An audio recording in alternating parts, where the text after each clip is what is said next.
Hello guys, it's NautoAce, and this time I want to expand on the controversy for Pokemon Sword and Shield about the leak. Yes, so I'm not going to be giving my thoughts on the leak itself because I think a lot of people already talk about it and I agree with kind of what they say.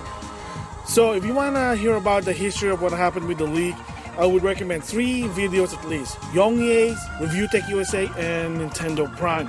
All 3 of those kind of give their thoughts on the leak. So my thoughts about that one really is, yeah, it's kind of justified. Yeah, Nintendo kind of sound like they're really shaming this particular organization, but seeing what's happening in the past, I can understand why Nintendo did what they did. And again, the whole point is, in my opinion, is to set an example that you don't mess with us, you don't mess with our internet property, or this is what's going to happen. Because, well, the ramification with this particular organization, yeah, they got blacklisted from Nintendo, and they've been shamed publicly, which is sad in my opinion, but it is what it is. Had to be done, I guess. Now, other, say, video game company, they're not going to consider this particular organization to be like, oh, you know, I want you guys to cover our game, or we're inviting you to our event, etc., etc. Yeah, I mean, basically to some extent, they're probably going to be screwed. I mean, I don't know what to say. It is what it is there. But I want to expand on the history of the Pokemon League, Nintendo League, because believe it or not, this has been happening way in the past, believe it or not. Yeah, it's like, wait, what? Really? Yeah. So that's basically I want to give my thoughts on that. Is it really justified for Nintendo to do what they did, especially with Pokemon Company? The gist of that one, yes, but I'll explain more. So, but before that, I want to give a bit of a history of, believe it or not, like I said, the leak was a long time history. This is not like a first time thing or a second time thing. This has been a long time thing that happened. Let's just say in the early days with the Game Boy Advance and the DS game, you do gotta keep in mind that in the beginning, before X and Y, the game were not worldwide release. So ever since Pokemon was introduced in Japan in 1996, there have been kind of like talks about Pokemon, or what is this game that's only in Japan for now. And this is 1996, 1997, the original one. Red, green, later on yellow, which is based on the anime.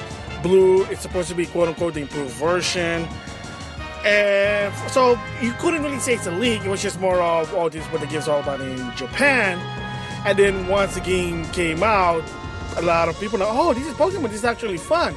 And then same goes with Gold and Silver. It was like, you know what, people are just talking about it, and eventually it'll come in outside of Japan. Again, it wasn't worldwide, and to some extent, it was like 2 years, and then I think the sequel was becoming less and less. I think with Gold and Silver was 1.5 years, correct me if I'm wrong.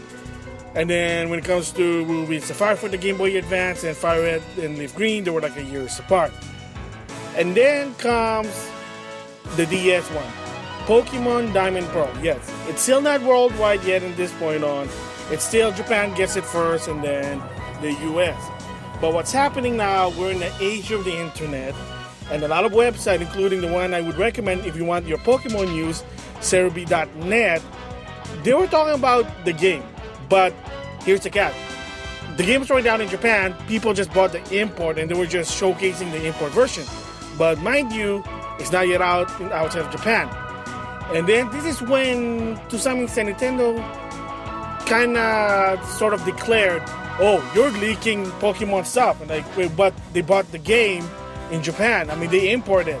Oh, you shouldn't be importing it. Oh, you shouldn't be like talking about it. Wait until it comes out, then talk about it. I'm like, dude, that's not how it works. But that was when it sort of started with the leak. Is it a leak or not? Well, it's a gray area because people bought the Japanese version because, again, it's not worldwide.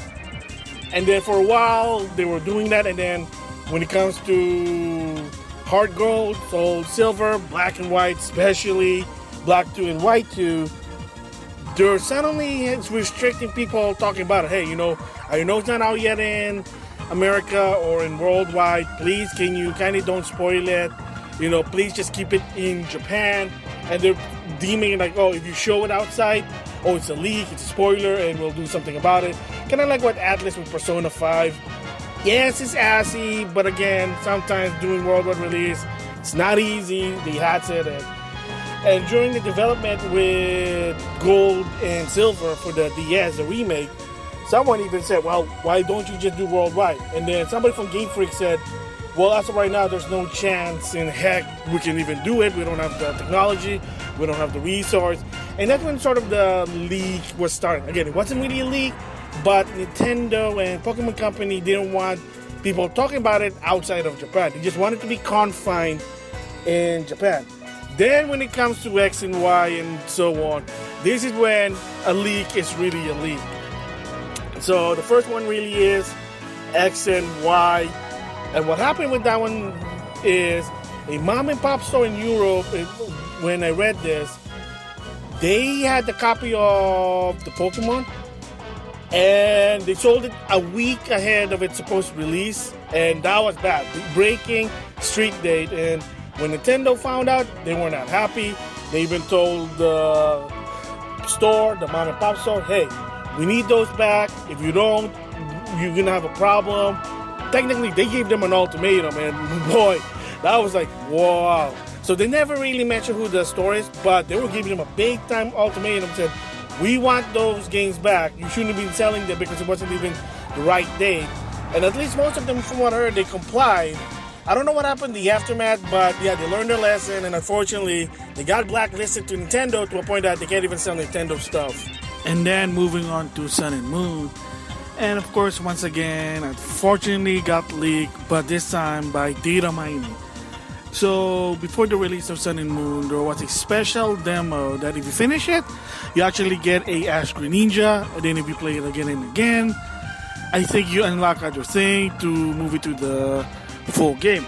Of course, there are always going to be data miners, and they data mine the game, and somehow showed some info about, well, the starter Pokemon, its second evolution, third evolution, some other Pokemon. And once again, Nintendo's not happy. So you kind of see the pattern here, what's going on, and why push cut to shove. Pokemon Company are very, very frustrated, furious, to a point to have a zero tolerance when it comes to leak. I mean, yes, company hate when things get leaked, but at the same time, they do need to know how to protect their IP, their data, whatever, so to prevent leaks. But when it comes to data mining, I know that's hard, but when it comes to just people getting it early, the honor holder, let's just say that you're not supposed to sell it early or show anything until the day it's released. So yeah, you kind of see why Pokemon Company at this point on with Sword and Shield, they're really, really have a zero tolerance when it comes to leak. And of course, now going to Sword and Shield, the reason why there was a lot of leak, well, first of all, I guess some people got game early and then, they're being dumb about it and just showing it in the internet because, I got the game early, look at the Pokemon, whatever. I mean, kind of douchey, but, people are something like that. But the biggest one here is, again, like I said, credit to Yongye, Nintendo Prime, and other people who talked about this.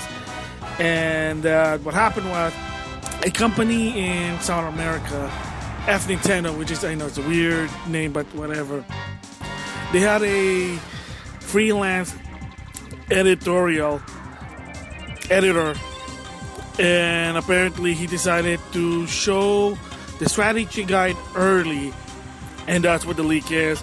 And of course, if you know in the history of the national deck controversy, so that didn't really help also. So to a point that at this point on, even Nintendo company are now, not only they're blacklisting the company, but they're kind of douchey, maybe exposing them to the public. So hopefully like other companies will say, oh, FNintendo, I remember them, they leaked Pokemon, let's not work with them. I mean, to teach them a lesson, yeah. I mean, like I said, Pokemon Company had a long history of leaks over leak ever since X and Y because of the worldwide release now. There you go. So like they want to stop this, but of course, we're in the internet, the social media, you can just look it up, anywhere. Of course, leaks, I mean, it's hard now to prevent, kind of suck. But yeah, I mean, like I said, that's my extension of the history of the Pokemon League. That ever since X and Y with the worldwide release, that's when the league started. From a mom and pop store selling the game early to data mining, special demo for Sun and Moon, and of course now in Sword and Shield, somebody in South America decided to show off the strategy guide before its release. There you go. Then time and time again, that builds up. And Pokemon Company said, you know what, we're fed up with this. So there you go. That's my thoughts about it. And with that, I'll see you guys later.